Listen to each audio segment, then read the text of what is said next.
आपण आलेलो आहोत धाराशिव जिल्ह्यातील कळंब तालुक्यातील तांदूळवाडी या गावामध्ये। या ठिकाणी ईव्हीएम विरोधात धर्मवीर छत्रपती संभाजीराजे शौर्य प्रतिष्ठानचे संस्थापक अध्यक्ष बाळराजे आवारे पाटील आजपासून आमरण उपोषण करतायत। ईव्हीएम मशीनच्या विरोधामध्ये ते या ठिकाणी आमरण उपोषणाला बसलेले आहेत। एकंदरीत आपण त्यांच्याशी जाणून घेणार आहेत। दादा, एकंदरीत तुम्ही या ठिकाणी ईव्हीएमच्या विरोधात आंदोलन करतायत। पाहायला गेलं तर आज ईव्हीएमच्या विरोधात अनेक तक्रारी सोशल मीडियावर आलेल्या आहेत। काल तुम्ही पाहायला गेलं की अनेक ठिकाणी ईव्हीएम मशीन फोडले आहेत, काही ठिकाणी वेगळं बटन दाबलं तर वेगळं चिन्ह समोर येते। अनेक तक्रारी समोर येत असताना देखील तुम्ही या ठिकाणी आंदोलन करतायत। मग आता निवडणूक आयोग तुमच्याशी चर्चा करण्यास तयार आहे का? तुम्हाला काही दबाव तंत्राचा वापर करताय का? सर्वप्रथम तुम्हाला जय शिवराय।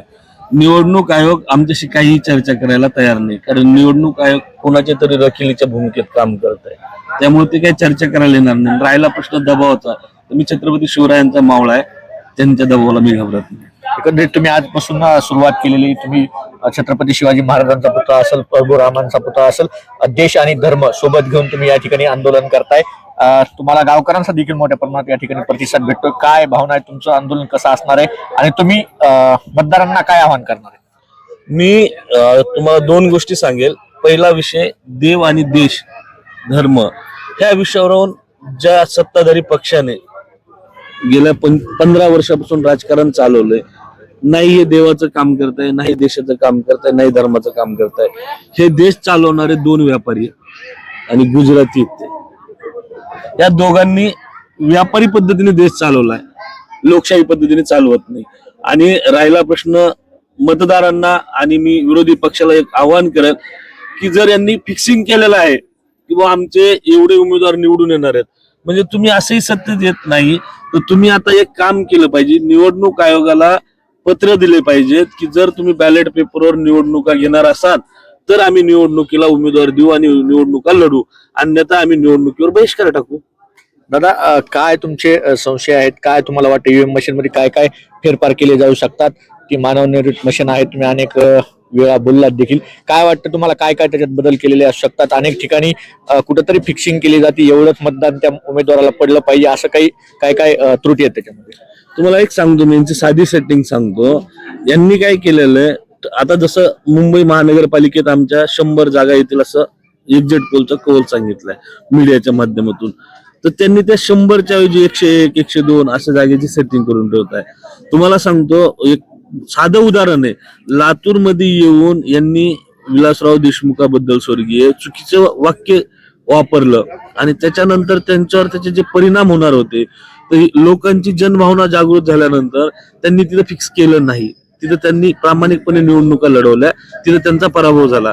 बाकी तुम्ही बघा, मी कालही तुम्हाला सांगितलं होतं मुंबई महानगरपालिका कुणाकडे जाणार आहे, पिंपरी, पुणे, संभाजीनगर, मी तुम्हाला हे सांगितलं होतं काल आपण जेव्हा 1 to 1 केलं किंवा बाईट घेतली तुम्ही, त्यावेळेस मी तुम्हाला ते सांगितलं होतं। तशीच परिस्थिती आज अशी आहे की मशन मध्ये मी कालही बोललो होतो, तुम्हाला 2 उमेदवाराला मतदान केलंय, त्यातलं एका उमेदवाराचं 4 मतं पडले तर त्याच्यातले त्याला 2च शिल्लक राहतात आणि 2 मतं त्याच्या विरोधाला ऑटोमॅटिक जातं। ही सेटिंग केलेली असेल असं आम्हाला वाटतं त्याच्यात। गेल्या अनेक निवडणुकीमध्ये जर पाहिलं तर वेळोवेळी जे सत्तेत नसतायत किंवा कुणीतरी पराभूत होत आहेत तेच विरोध करतायत असं बोललं जातं आणि कुठेतरी नरेटिव्ह फिक्स केला जातो। निवडणूक आयोगाचे जे प्रमुख असतात ते म्हणतात, आज काल प्रश्न एक उपस्थित झाला होता की कुठेतरी जो इंक लावले जाते मतदान केल्यानंतर ती इंक पुसल्या जाते, पण निवडणूक आयोगाचे कुणीतरी प्रमुख जे आहेत ते काय म्हणतात की आम्ही त्या पेनची जी कंपनी आहे त्या पेनच्या कंपनीची चौकशी करू, किंवा कुठेतरी देवेंद्र फडणवीस समोर येऊन म्हणतायत की नाही नाही आमच्या बोटाची इंक गेलेली नाही, पण त्यावेळेस निवडणूक आयोगाचं उत्तर लगेच बदलतं। काय वाटतं, हे सर्व काही हालचाली वेगवेगळ्या दिसत आहेत? निवडणूक आयोग चौकशी 5 वर्ष करा, तोपर्यंत यांचा कार्यकाळ पूर्ण झाला असं। आणि राहिला मुख्यमंत्री साहेबाबद्दल, त्यांच्या जे बोटाला शाई लावलेली आहे ना, ती त्यांच्या स्वार्थाची आहे, त्यामुळे ती निघत नाही। तुमचं धाराशिव तालुक्यात धाराशिव जिल्ह्यामध्ये जे तुम्ही तांदूळवाडी गाव निवडलेले, काय या गावचा इतिहास आहे? तुम्ही या ठिकाणी आंदोलन करताय, हेच गाव का निवडले? हे सर्वसामान्य गाव आहे आणि एकजुटीचं गाव आहे। ह्या गावाची माझी बांधिलकी वकील साहेबाच्या माध्यमातून आहे। आमचे ते संघटनेचे जिल्हाध्यक्ष पण आहेत आणि या गावाची एकी फार मोठी आहे आणि हे गाव देशाच्या क्रांतीतलं इतिहासाचं नाव नोंदलं जाईल असं हे गाव आहे।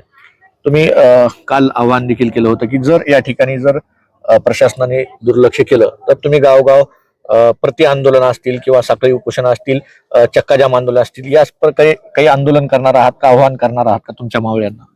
मी माझ्या मावळ्यांना सर्वांना आमची चर्चा झालेली, आम्हाला जे काही करायचंय ते येणाऱ्या 4 दिवसात प्रशासनाला आणि निवडणूक आयोगाला कळत. तुमचा गनिमी कावा काय असणार? प्रत्येक वेळी तुम्ही 300हून अधिक महापुरुषांचे पुतळे बसवलात आणि तुम्ही आयत्या वेळेला हा गनिमी कावा दाखवता, आयत्या वेळी रात्रीतून महापुरुषांचे पुतळे बसवतात. तुमच्यावर 38 पेक्षाही जास्त गुन्हे दाखल झालेले. असा काही गनिमी कावा या आमरण उपोषणाच्या माध्यमातून किंवा तुमचं याआधी सुद्धा घोषणा झालेली फेब्रुवारी महिन्यामध्ये शिवाजी महाराजांच्या जयंतीनिमित्त तुम्ही शेकडो पुतळ्यांचं अनावरण करणार आहात. मग हा सर्व गनिमी कावा कसा असणार? या ठिकाणचं आंदोलन किती तारखेपर्यंत चालेल, काय वाटतं? हे आंदोलन जोपर्यंत आम्हाला न्याय दिला जाणार नाही, आमची मागणी मान्य होणार नाही, तोपर्यंत हे आंदोलन चालणार. जे त्यात कोणाचा जीव गेला तरी ते मागे घेतला जाणार नाही.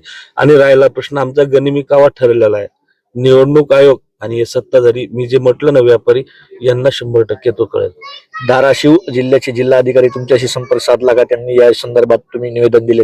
नाही, त्यांनी माझ्याशी नाही साधला, पण पोलीस प्रशासनाने आमच्या वकील साहेबांशी संपर्क साधला आणि त्यांना ते म्हटले की बाबा आचारसंहिता चालू आहे, पण त्या आचारसंहितेचं कुठेही भंग न होता हे आंदोलन चालू आहे. आज या ठिकाणी काही पोलीस प्रतिनिधी आले आहेत का? तुम्हाला काही कल्पना आहे का? सकाळपासून तुमच्या या ठिकाणी मोठी तयारी करण्यात आली. तुळजापूरला जाऊन आई जगदंबेचा तुम्ही त्या ठिकाणी आशीर्वाद घेऊन या ठिकाणी ज्योत देखील आणण्यात आलेली. काय या ठिकाणी पोलीस प्रशासनाने तुम्हाला काही समोरून बोलण्यात आले किंवा तुम्हाला नोटीस काय देण्यात आली? नाही, आतापर्यंत तरी नोटीस दिली नाही. त्यांनी फक्त सांगितलं की बाबा तुम्हाला आंदोलन करता येणार नाही. आम्ही म्हटलं तुम्ही आम्हाला तसं लेखी स्वरूपात द्या, मग आम्ही बघू काय करायचंय. या ग्रामपंचायतचे ना हरकत प्रमाणपत्र आपल्याला मिळालेलं आहे का? संबंधित तहसीलदारांचं प्रमाणपत्र, एनओसी प्रमाणपत्र मिळालेलं आहे का आंदोलनास?